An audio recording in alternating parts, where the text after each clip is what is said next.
Hello, Akuma here, and welcome back to my channel. In this case, we are going to follow up the previous video where we created Pokémons as scriptable objects, but we were lacking some extra steps that are needed for the Pokémon's information. More precisely, we were missing to specify how the types do work and how the moves do work. So let's begin by typings.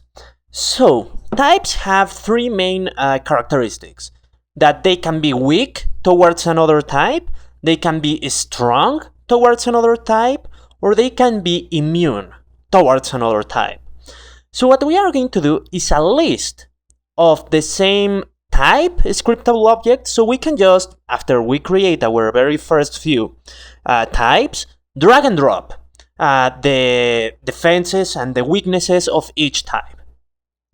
And in this case, the way that we are going to define it is the same way that Pokémon uses the attack effectiveness. So we can support ourselves on charts that are available on Bulbapedia or Servi or websites like that. By setting them to does nothing to, it's very effective against and is not very effective against. That's the way that we are going to be storing the types information. And as far for the types, that's quite as simple as just defining the stuff that we made. So we are going to create just a type and see if everything is working out as it should. So we go, create a new type, and let's call it a fire type. So let's create then a secondary type to begin to test, which is going to be the water type. And let's just proceed to create last two, the air type, which is going to be flying type once we begin to make it a Pokemon-like game, and the steel type, which is going to be used just for balancing test right now. And before we proceed, I forgot to make these weaknesses a list. So right now we can have only one effective type, we can have only one weak type, and one immune type, which is not what we like for a Pokemon game. So let's go back and let's make them into list, just by adding the square brackets at the end of every type SO to make them a list. So with this, now we can just define how many types they are weak to, how many types they are immune to, and it's super fast and easy. It's as simple as a drag and drop. So it can be like very effective against air, it can be not very effective against water. It's super easy to make. So in this case, we have mostly done the elemental types. I don't think we are going to change anything to them from now on. All their actions are going to be handled in a finite state machine. So with this general testing, we can just go ahead and proceed to the next section of our code. So the next thing that we need to modify is to start setting up the moves. So let's check really fast. This is our moves folder. It's completely empty, so let's go to coding the moves so we can begin to add some moves here. So in order to start adding up the moves, we need to have the logic of which kind of data we want our moves to store. So starting as with the Pokémons one, we need to know the name of the move, we need to have a description for the move, and we also need to have the battle points that they have. So I'm going to save them as PP and max PP, because we need to have them as separated pieces of storage. So we need to know which is the maximum, and we will need to know which is the current one that we are going to have. Now this one, it's going to be deleted further on, because in our scriptable object we only need the PP. The max PP and current PP are going to be defined in runtime by the prefab of our Pokémon. Then we need to specify which type of effect it has. And then we need to create some status effect for the move in case that we want the move to paralyze or to be able to burn. So we are going to create a new code, which is going to be for a new kind of scriptable objects. And this kind of scriptable objects is going to be the status effect object, and it's going to be in charge of managing all the status effects that we may need. But also, we need to have a effects script, because we do not only have status effects, we can also lower the enemy's attack, the enemy's defenses, so we have effects that are stats reducing effects, and we also need to add them up.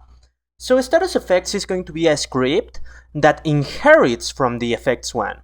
So the effects one is going to be like the parent script, where we are going to derive any kind of effects that we want to create on the future. So we have an scalable platform in case that we want to create really weird or really unique effects for a specific Pokémons. So in this case, we are setting up first the effect scriptable object, and then we are going to set up a scriptable object for the effects that is going to be called status effects, which is going to store all the information of which kind of status may exist. So it can paralyze, it can burn, or it can poison the enemy. So we need to set up how much damage they can deal per turn, if they slow your speed, if they lower your attack, because usually most of them, well, we only have like 4 or 5 status effects, and 2 of them change your stats. So for example, when your Pokemon sleeps, when your Pokemon is paralyzed, he's slower, his speed is cut in half. But when your Pokemon is burned, his attack is the one that is cut in half. Now, in this case, I did get confused when I was programming, and I did mess up a little bit. Instead of beginning to program the status effect, I did program the stats effect. So in this case, I'm creating some stats some effects that lower the stats. So I'm going to create the full list of stat lowering effects like lower attack, lower speed, and so on for all the 5 Pokemon stats.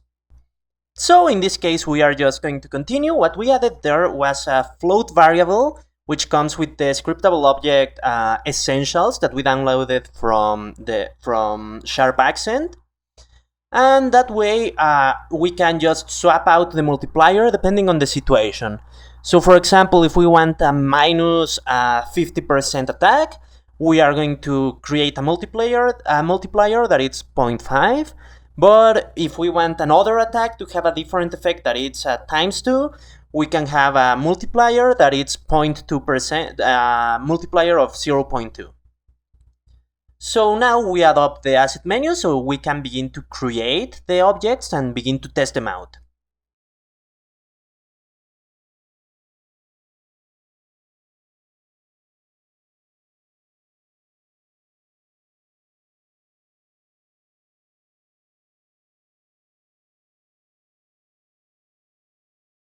And done. Now that that's done, we need to proceed to create some behaviors for our effects. So for instance, how they trigger, which is the affected Pokemon by this effect.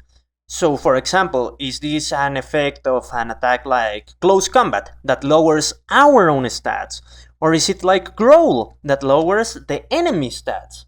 Well, we need to then set up 2 things, a trigger and a target. So let's start up with the trigger first.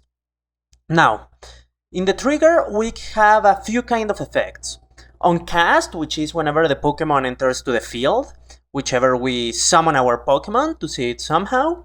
Then also we have the on turn, which is the on turn start, which is every time the turn starts, it makes a validation. For example, slacking is sleeping 1 turn over.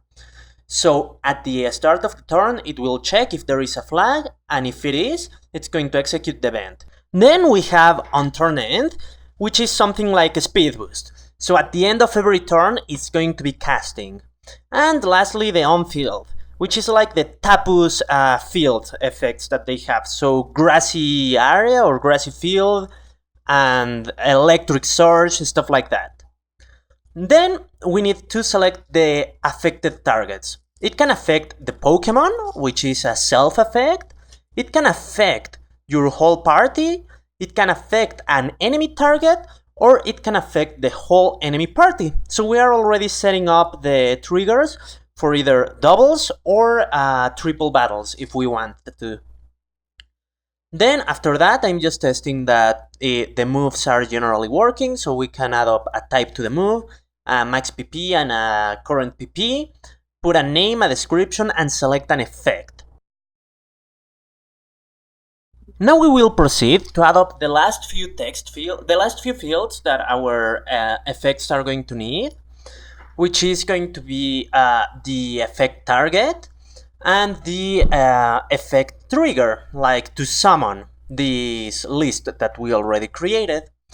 Here I made the mistake of putting them in the effects SO script when it really needs to be on the moves scriptable objects script, but let's take a look to how our status effects are beginning to look, and you can see that we can have the target, which is self, the trigger, which is on cast, the status multiplier that it generates, and the status that it affects, which in this case is the speed multiplier as a float variable.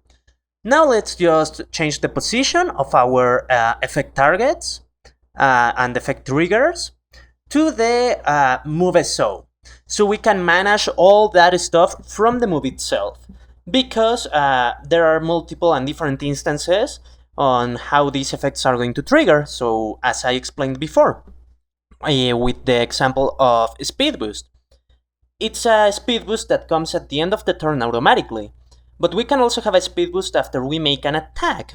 So we want to be able to manage the target and the effect on the script, on the move itself.